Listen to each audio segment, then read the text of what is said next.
All right, so I'm going to unmute everybody and we'll do the 3 refuges in English.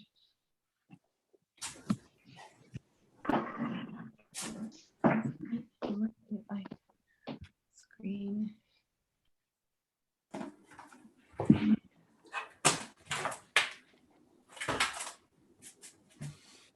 So please repeat after me out loud. I go for refuge to the Buddha. I go for refuge to the Buddha And resolve with all beings. and resolve with all beings. I will cultivate a heart of enlightenment. I will cultivate a heart of enlightenment And realize the great way. and realize the great way. I go for refuge to the Dharma. I go for refuge to the Dharma And resolve with all beings. and resolve with all beings. I will penetrate the teachings. I will penetrate the teachings And uncover oceans of wisdom. and uncover oceans of wisdom. I go for refuge to the Sangha. I go for refuge to the Sangha And resolve with all beings. and resolve with all beings. I will seek peace and happiness for the many. I will seek peace and happiness for the many. And transform this world into Buddha land unimpeded. And transform this world into Buddha land unimpeded. So come sit around up front, as we say.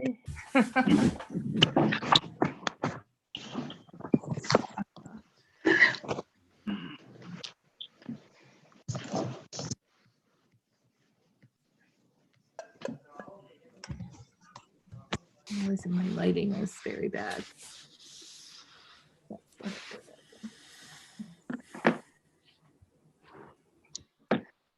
Okay. So good morning. Good morning. I hope everybody is as well as can be, and using our practice to navigate these difficult and uncertain times. And I was listening to most of Haju's Dharma talk. Remember, they're live streaming at 9, their morning service in Ann Arbor. And she was talking about how when we really work with our practice, we start working with uncertainty instead of seeing it as an impediment or something unexpected, that we just learn to kind of roll with it, and we're really getting a intense experience and opportunity to practice with that right now, I think. So it's great to see everybody here.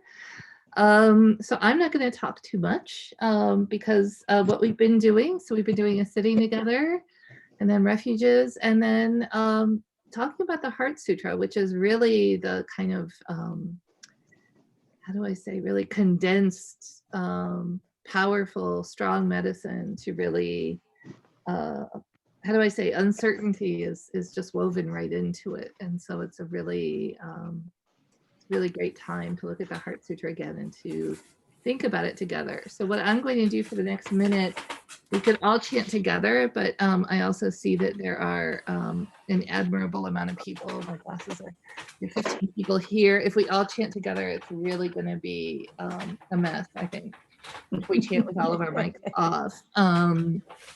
So I am going to mute everybody again. I apologize. It feels very violent, but I guess it's in keeping with Zen. I'm going to mute everybody, but I'd encourage you all to chant along. If you know the melody, and again, it's on page 13 of the fancy booklet, but it is in our PDF.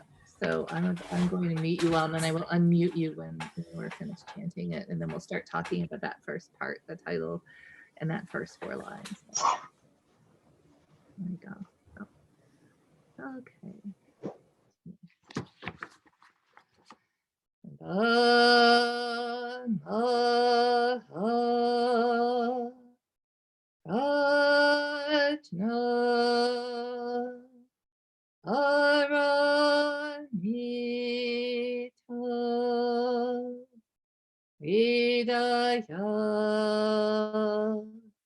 Sutra. The Bodhisattva of great compassion, from the deep practice of prajna paramita, perceived the emptiness of all 5 skandhas and delivered all beings from their suffering. O Sariputra, form is no other than emptiness. Emptiness no other than form. This form is emptiness. Emptiness form. The same is true of feeling, thought, impulse, and consciousness. Oh, Sariputra, all dharmas are empty. They are not born nor annihilated. They are not defiled nor immaculate. They do not increase or decrease. So in emptiness, no form, no feeling, no thought, no impulse, no consciousness, no eye, ear, nose, tongue, body, mind, no form, sound, smell, taste, touch, or objects of mind, no realm of sight, no realm of consciousness, no ignorance, nor extinction of ignorance, no old age and death, nor extinction of them, no suffering, no cause of suffering, no cease from suffering, no path to lead out of suffering, no knowledge, no attainment, no realization, for there is nothing to attain. The Bodhisattva holds on to nothing but prajna paramita. Therefore his mind is clear of any delusive hindrance. Without hindrance there is no fear. Away from all perverted views he reaches final nirvana. All Buddhas of past, present, and future, through faith in prajna paramita, attain to the highest perfect enlightenment. Know that the prajna paramita is the great Dharani, the radiant peerless mantram, the utmost supreme mantram, which is capable of allaying all pain. This is true beyond all doubt. Proclaim now the highest wisdom, the prajna paramita. Gate, gate, para gate, para samgate, bodhisvaha. Gate, gate, para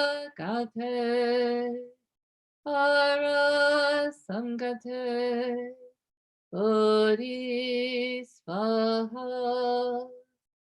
Gate, gate, para gate, para samgate, Bodhisvaha. Dhammaha Rajna Paranita Vidaya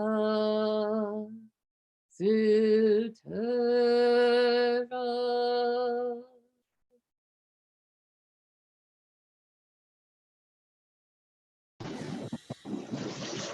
Now unmuted. Let's see, we have a beast who's joined us. Hello, and I want to say, actually, up on my screen, Noju, can you wave?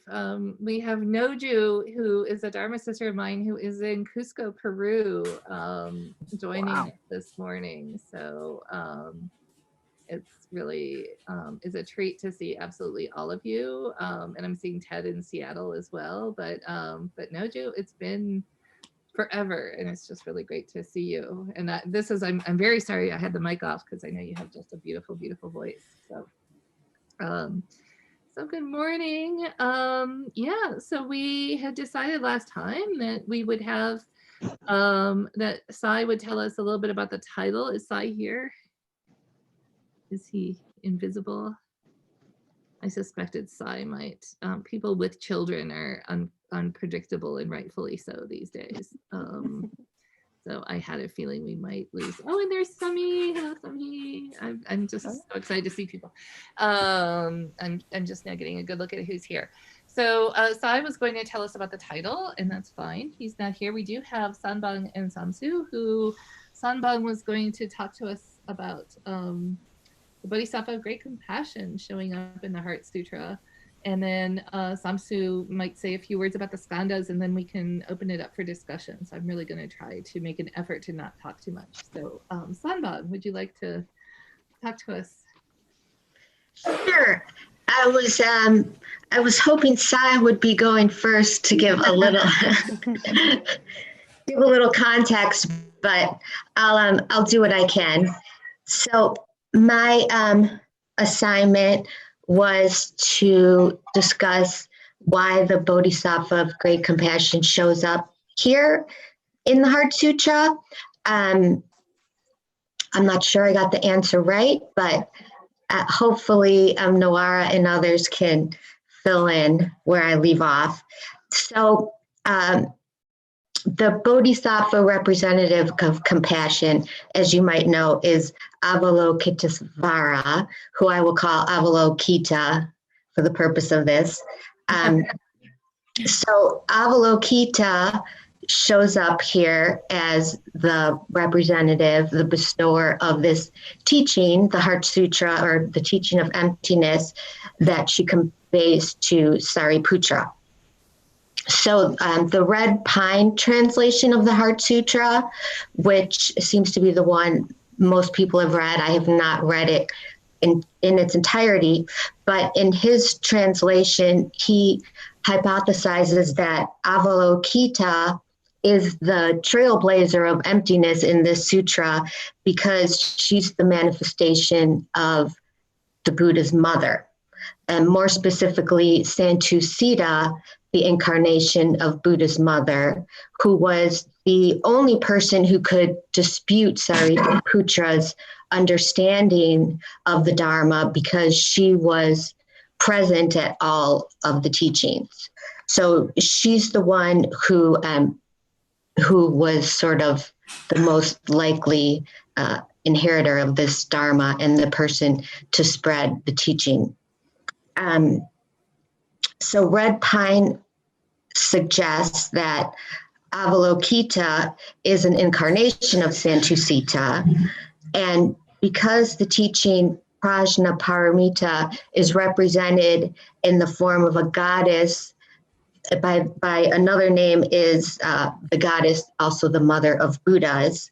So Santusita he believes or hypothesizes represents the realization of the prajnaparamita, while Avalokita is the manifestation of the prajnaparamita.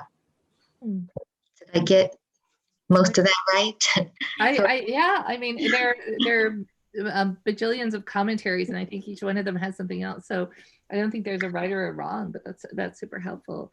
Yeah. Well, Anybody else have ideas or? I have a little bit more, not so much about the historical perspective, but in reading the Heart Sutra and reading a lot of the commentaries, what sort of struck me was that compassion is almost never mentioned. So that was sort of a little bit disheartening. And because when you see a teaching that's supposed to embody everything we believe in, you want it to include compassion. Because that's sort of why I think we all do this. So I read a little bit further, and let me see what I put here. So in reading more about this, it to me seems like the teaching of emptiness, compassion is so implicit in that it doesn't even really need to be mentioned. That it's just the nucleus and the aggregate of emptiness is compassion. And one of our teachers, Sanha, once said that regarding compassion and benevolence, she said, just do the meditation and the benevolence will come. Sort of like, you don't have to try, you don't have to work, just do the meditation and it'll be there. So that kind of reminded me a little bit of the idea of compassion being inherent in emptiness.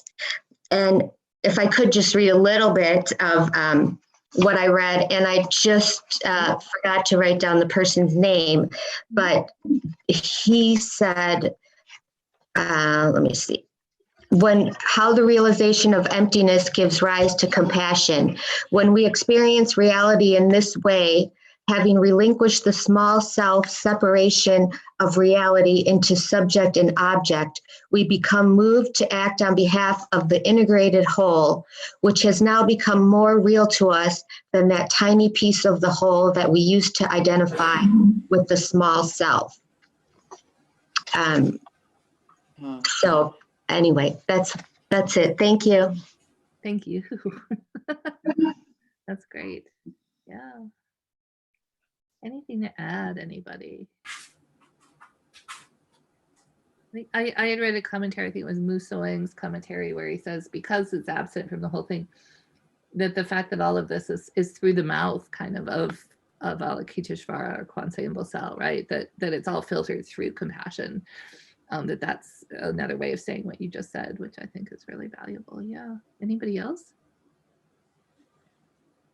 Well, we had our meetings yesterday for Dharma students and guardians, and Sushram had said something about how, if we use sort of the tools of conventional knowledge and dialectics and that sort of things, that at a certain point we just really can tie ourselves up into knots. And this is about, this sutra is about prajna, which I was rereading. The Red Pine said means before knowledge, and this thing that is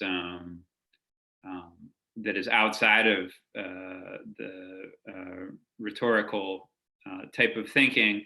And I think it's important that this is delivered by Kwanse Mbosel, not Manjushri, or one of the other figures that we sort of associate with wisdom, and that it's sort of beyond the limits of what our thinking minds can do. Yeah, thank you. Yeah, and I think it's just worth, I think Sanpa mentioned this briefly, but the fact that, that Sariputra, right, is who this is addressed to. And Sariputra was kind of the whiz kid of Buddhism, right? And sort of the big philosopher and just, the big thinker. and the master of of doctrine and the thinking mind. And so that's also an answer, right? Is that's great, but form is emptiness, emptiness form, like, yeah. Anybody else?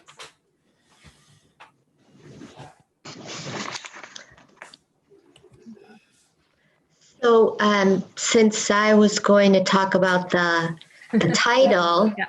Mhm. do you want to give an explanation of the title? I don't know what the explanation of the title, but maybe that's something we can go over. Yeah, anybody, well, yeah, and I think Oche kind of started leading into it, right, with the prajna, and then we have the maha, which is the great, and the hridaya, which is heart, Mhm. which also is differentiated from the mind, right? And so kind of the core of the teachings, but also the heart. Yeah. Anybody have any title? I didn't spend too much time with the title. I got groovy. I read a commentary where they did funky things with practice, right? From the deep practice of prajna paramita. So I was sort of distracted by that. Anybody have any title contributions? Well, I think that the important thing about that I read about the word heart in the sutra, in addition to what you're saying, is we think of heart as meaning, essential, but also that they think that the sutra was composed around the 2nd century in Central Asia, and that the main, the Sariputra of the Buddhist world at that time, sort of the juggernauts, were the Savastivardhans, who were forerunners of now what are sort of maybe considered the Theravadins. And they were the analyzers of Buddhist doctrine and the systemizers of the Abhidhamma, which was really, really breaking the world into these discrete parts. And Sanbang talked about this already. And that they often made reference to their works as they use the word heart in it a lot. And the idea is that this sutra, which came maybe later after some of the other the Prajna Paramita Sutras, that they added the word heart so that they could this could be this real answer to this school who had broken the universe into these component parts, and that in fact the order in which the teachings are presented and then refuted is the same order in which the Savastivardhans presented their teachings, and that the sutra is sort of in some ways an answer to that. Mm-hmm. Yeah, thanks.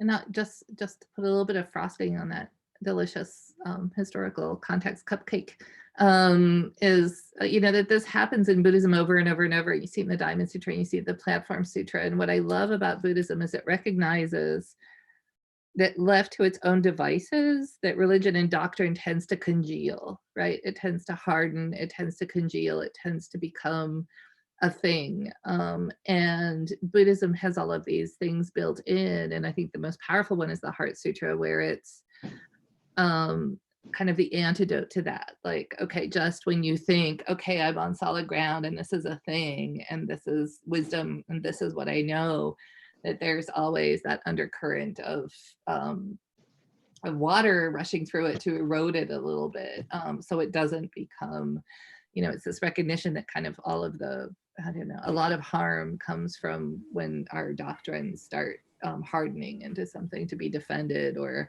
oh, this is the right way and this is the wrong way. That I think that's probably why we're all at a Buddhist temple rather than other places of worship. But I think that's also probably dissing other religions a little bit, because I think they have them built in, but they're harder to find. But I just, yeah. Anybody else with the? Go on and on and on. Do we want to, Samsu, do you want to lay us some skanda wisdom? Yeah.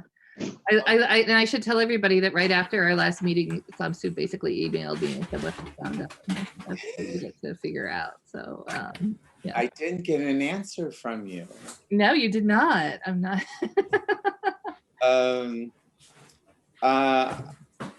I'll try to be. What I discovered is actually, and I feel kind of like I've done my homework on the fly, and so I apologize that I might not be as articulate as I want. Some things that I've found. It's kind of a rabbit hole. Yeah, it is. Yeah. It's actually a really beautiful rabbit hole, and I think that any one of these things, if you just sit down and sort of spend some time looking at it and thinking about it, it's really fascinating how it drives into concepts of emptiness. So correct me from the very beginning if I'm wrong, but 5 aggregates are form, sensation, perception, mental formation, and consciousness. Am I right so far? Yes. Can Okay. you do them in Sanskrit? I Just have kidding. the Sanskrit words. I was going to avoid saying them because I'll mispronounce them, but Right. form is rupa. That's right. Yeah. Okay, so the aggregate get a whole formed by several elements. Of a form corresponds to what we would call material or physical factors. Mm-hmm. So 4 great elements is solidity, fluidity, heat, and motion. And then their derivatives, and their derivatives are eye, ear, nose, tongue, and body. And the first 5 corresponding objects of these senses is visible form, sound, odor, taste, and tangible things. So it's really tapping into the physical world. Another way to understand rupa is to think of it as something that resists the probing of the senses. For example, an object has form if it blocks your vision.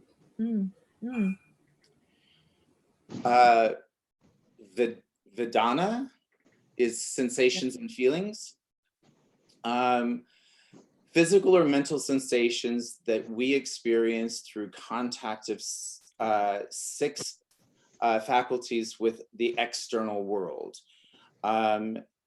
So sensation experience is through the contact of eye with physical form, ear with sound, nose with odor, tongue with taste, body with tangible things, mind with ideas or thoughts. And I think that that's really important, a really important component.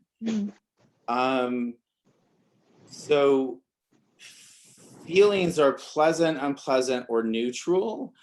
They are of 6 kinds. For instance, pleasure in seeing something as disgusting or pretty or smelling something that is good or bad. So feelings are based on the following: sights, sounds, taste, smells, body sensation, and mind. The mental feelings or sensations are also divided into these 6 kinds.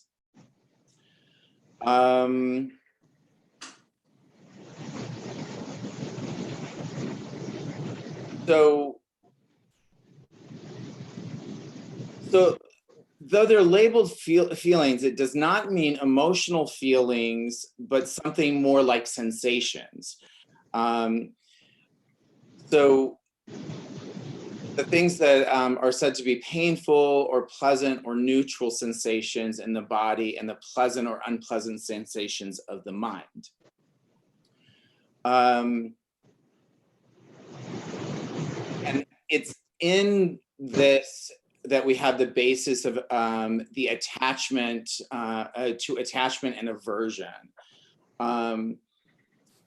And the last note for this, I think, is that the mind or the intellect is a sense organ or faculty. And because Vedana is the experience of pleasure or pain, it conditions craving either to acquire something pleasurable or to avoid something painful.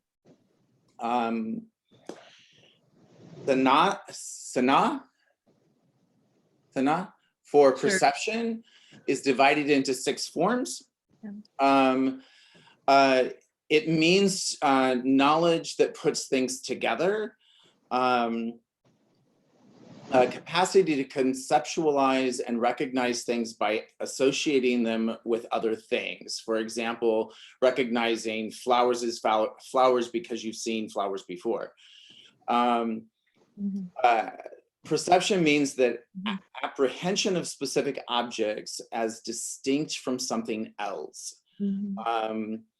Recognition of identity of names and sensory levels. It means the discrimination of 5 objects and senses.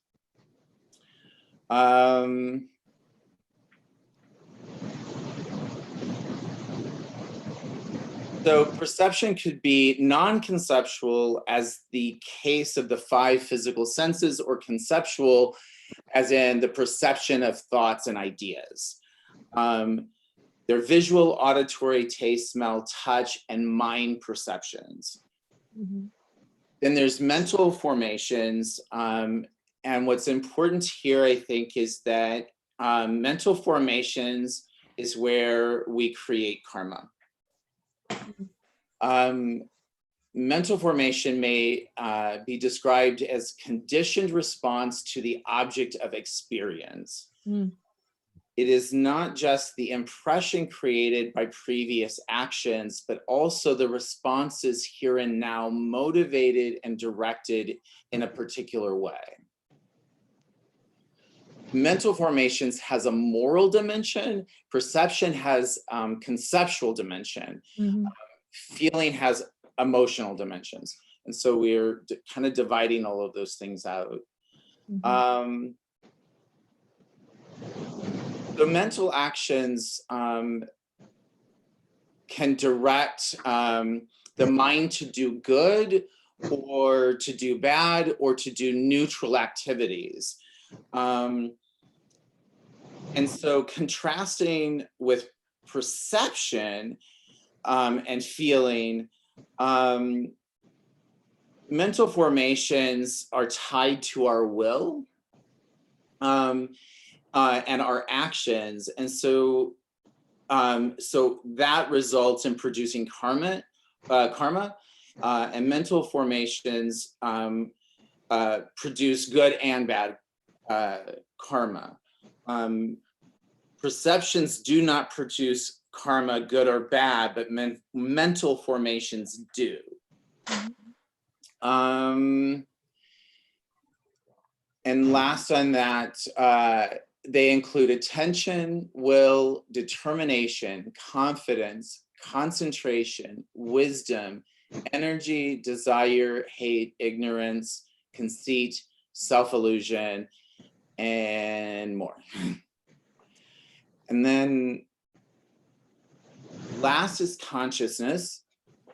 Help me with the pronunciation, Vijnana? Vijnana, yeah. Vijnana, which means to know. Its function is both awareness and cognition, to notice or observe.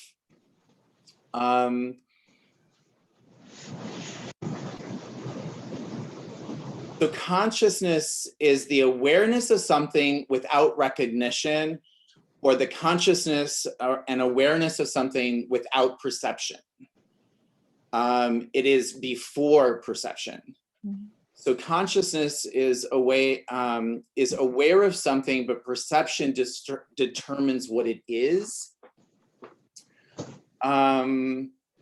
Consciousness refers to the consciousness of impressions from the five senses, and also the consciousness of mental objects, thoughts, and ideas. Mhm. And then the consciousness of the five senses are non-conceptual. The information is fed to the mental consciousness.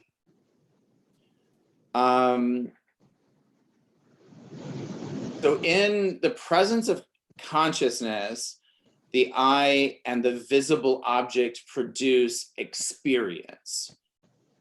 So it's through this consciousness and all the others that we are having experience.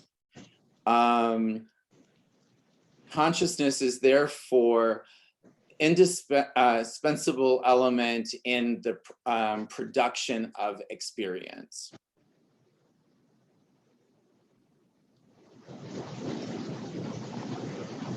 So eye consciousness, ear consciousness, nose consciousness, tongue consciousness, body consciousness, and we also have the sixth sense of the mind,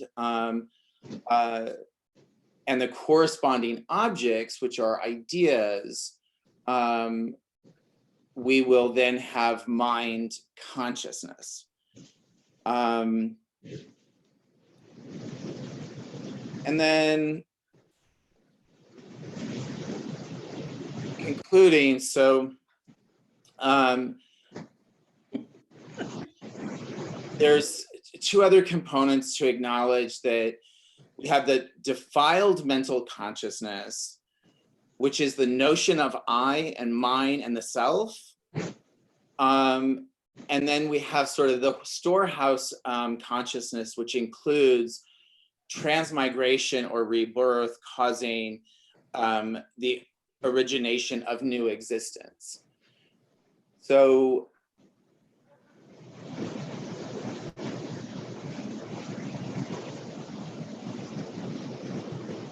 that's to say, whatever we think of or we are is based on the five aggregates, because we have filtered and create our experience relying on them with, and clinging to them. So the creation of suffering, all of this is because it is the creation of suffering, because these things are impermanent. And last, I want to note that we have to remember that the skandhas are not you. Mhm.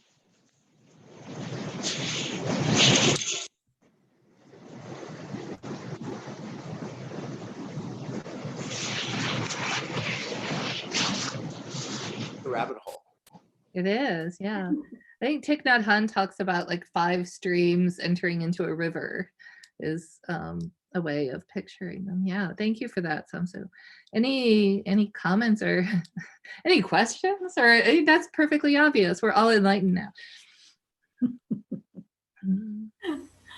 But yeah, any comments or thoughts, or knowing that your thoughts are actually empty. And by the way, like just before we get too excited about it, I think the assignment for next week is if we could have a volunteer who would like to dig into sunyata or emptiness, because emptiness is going to be kind of the next theme.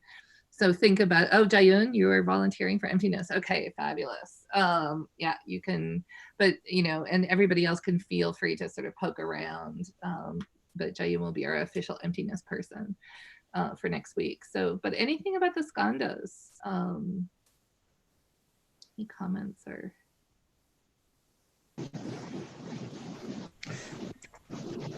Would it be unfair to suggest that that's an excellent illustration of the emptiness of the Theravada method of analysis and exactly what the Heart Sutra is rejecting? Right. Yeah, I think so, right? That Theravada is like, oh, here are the objects of study, and the Heart Sutra is like, yeah. In that sense, it seems to me that sort of from that perspective, emptiness means bullshit. all this stuff, that's all baloney. You don't need to. Yeah. Right. Well, and that's next week. But yeah, I understand. think so. Right. But actually, just what you said made me think too. What I love about it, and I think Samsu's presentation was perfect on this, is this idea that knowledge and study actually leads you into a knowing, or that actually understanding, oh, like my eyes and my what I'm seeing. And you'll sometimes see advanced meditation described as listening without hearing, or seeing without seeing, right? Is kind of just being able to question our entire interface with the world, that pulling them apart and understanding the 5 different ways in which that come into how we see the world, that a better understanding of them actually leads to less understanding, which again is, we're in koan territory, which is I think where the Heart Sutra wants us to be. But yeah, any Well, Gakta? this thought began with Oche's comments and has continued through all the others. And I'm reminded by a poem by Yeats that begins and that ends, "Nothing can be soul or whole which has not first been rent." In other words, I understand that is, one doesn't appreciate the wholeness until you divide up into the parts. Or to put it another way, going through this whole exercise of dividing up into all little pieces and finding that it's unsatisfactory. That very experience of trying to divide it up and get a hold of all the little pieces and finding that to be unsatisfactory makes the emptiness, the wholeness, all the more appreciated by having first done that experience. Right. Yeah. And I'm struck just sort of by what happens in science, right? That we came up with sort of this atomic view of reality, right? Where we thought that we can subdivide even matter into these smallest, most essential and real parts, and everything is composed of them, right? But then we find that you can keep going smaller and smaller, and there's all kinds of subatomic particles, and where things are is really just a matter of probability, and that that even these attempts at microscopic essentialism just sort of fail to, as Gakta said, be satisfying or even yield anything real. So I think that's interesting. So I would have a few things to say about that. Reality requires a little bit of a different view when you start looking at the quantum world. And also quote Richard Feynman to say that anyone who thinks they understand quantum mechanics doesn't understand quantum mechanics. But I do want to also say, for the Theravadins, I wouldn't really know myself, but I suspect that we'd have a more sophisticated conversation if we actually had someone who had studied that tradition in depth. Yeah, and I just want to say too, because I know I've had conversations with Kosa, for example, about the Heart Sutra, but after what Gakta said and a little bit of, I want to take back everything that I have previously said about the Heart Sutra. Isn't that the essence of the Heart Sutra? I say it, then I take it back at the same time that I say it. But I think, I'm actually, for the first time, based on sort of some of the comments here, this idea that the study, right, the Theravada and the Abhidharma and the study that goes into this is not a waste of time. And I think it's really important to have that up front, right? Like, I think there's a way of reading the Heart Sutra where the Heart Sutra is like, oh, you guys have been wasting your time with all of this, just go with the flow. It's all illusory, so why bother?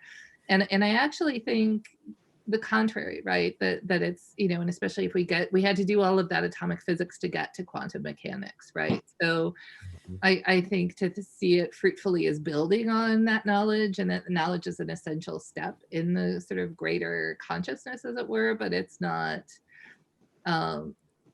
Yeah, it's not actually bullshit, right? Like it's actually an essential part of what's going into it, if that makes sense. And I think it can be tempting to read the Heart Sutra as like, oh well, all that stuff is just hot air. Yeah. Perhaps it's the booster stage to get you up in orbit. There you go. Yeah.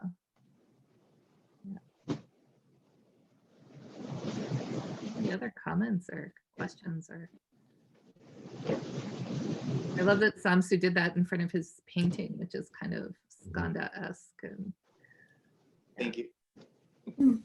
Something that occurred to me just throughout the comments is that the Heart Sutra is wisdom, but is it kind of also about how, like, our relationship to wisdom, right. and that I don't have the answer there, but it seems to be that's maybe the direction it's trying to point us in.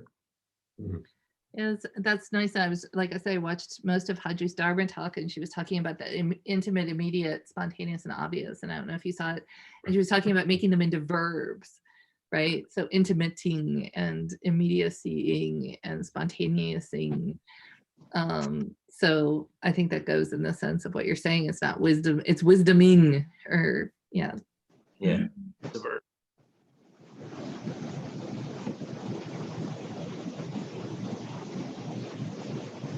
Well, I just wanted to say hi. I was just going to say this, Yolanda. Yolanda. Hello. Yeah. And I know you were Yeah. tuned into Ann Arbor earlier too. And I don't know if you remember Yeah. from back in the day when we were in the French department at UIC all together. I do, Way back. of Exactly. course. Yeah. Of course, going way back. Yeah. It's good to see you. I know Yeah. I've been away a long time, but I know that Haji Sunam also talked about Buddha's birthday coming Yes, up, right. and Absolutely. and the plans that sound exciting. And I was just thinking that I think it was 18 years ago that I joined the temple and got involved with Buddha's birthday, and it was just very meaningful. So I'm just glad to make my way back and Lovely. hopefully, be around. Yeah. No, yeah. And I'll yeah, I can just follow up and sort of say that we're plotting a magnificent virtual Buddhist birthday that will span time and space and the 10 directions. And we're going to work on getting a virtual cabaret up and running. I kind of voluntold Susham to take care of that. To use a verb that we used a lot with Sanha, is she was very good at voluntelling people to do things. Yes, and we're arranging. I'll be in touch. We're going to arrange for a Sunday morning. We'll be with Ann Arbor with. And there will be details on that. And then Sunday evening will also be kind of coordinated by us, and we'll coordinate reading of Dharma passages and chanting. And so once again, I think it'll be quite lovely, and hopefully we'll get Toronto and New York and Mexico and of course Ann Arbor and Peru. I would love to see. I think we may need to have a reading from Cusco where and it's true that men and women have alternate days where you're allowed to go outside. Is that correct, Nojo? Wow. Oh. Wow. True. We're allowed out. Women are allowed Tuesdays, Thursdays, and Saturdays, 3 days a week. And we're under curfew from 6 p.m. to 5 a.m. every day. Wow. Oh. Good to see you. Yeah. Any other comments? Like I said, it's just I'm just smiling from ear to ear, seeing everybody's faces. So good to see Bree. Good to see Natalie's being shy. It's good to see Sunny and and David or Soju and Jayun and Ted. And one of the other things we'll be doing is I'll be composing an e-blast soon. If anybody's interested in taking precepts this year. Right now, we're still hoping to have the retreat in Chicago at the end of June. And Sunim is kind of winding down and not feeling up to too much. And so he initially is saying, we'll do the retreat in Chicago. He would come, Doan would lead the retreat.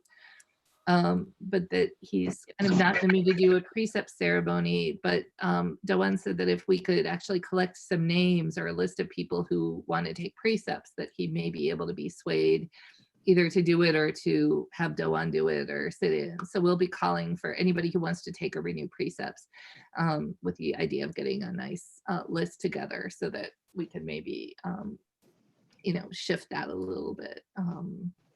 So just look out for that. And then of course, Oche and Sabaha, the 3 times a day sitting at 6 a.m., 11:45 a.m. and 6:30 p.m. And then Wednesday evening sitting we're doing. And then the meditation class, we had 17 people sign up and 15 people showed up. And I think there are going to be even more this week. And Haju gave me some good ideas about how to train people on walking meditation if there's not actual people physically walking. So we'll try that out. Apparently, if you place the camera correctly, she seems to be convinced that I could actually train people with the rug that I have in my room and just position the camera so that people can see me just walking kind of 4x6 area. So yeah, but any other comments or questions? I don't want to keep people too long. And once again, I don't want this to turn into like homework and another thing to do. So feel free to, thank you again, Sabsu and Sanbang for, that was really fantastic. I'm all excited about this. And Jayun, thank you for volunteering for next week. And so, yeah, anything else? Any questions or?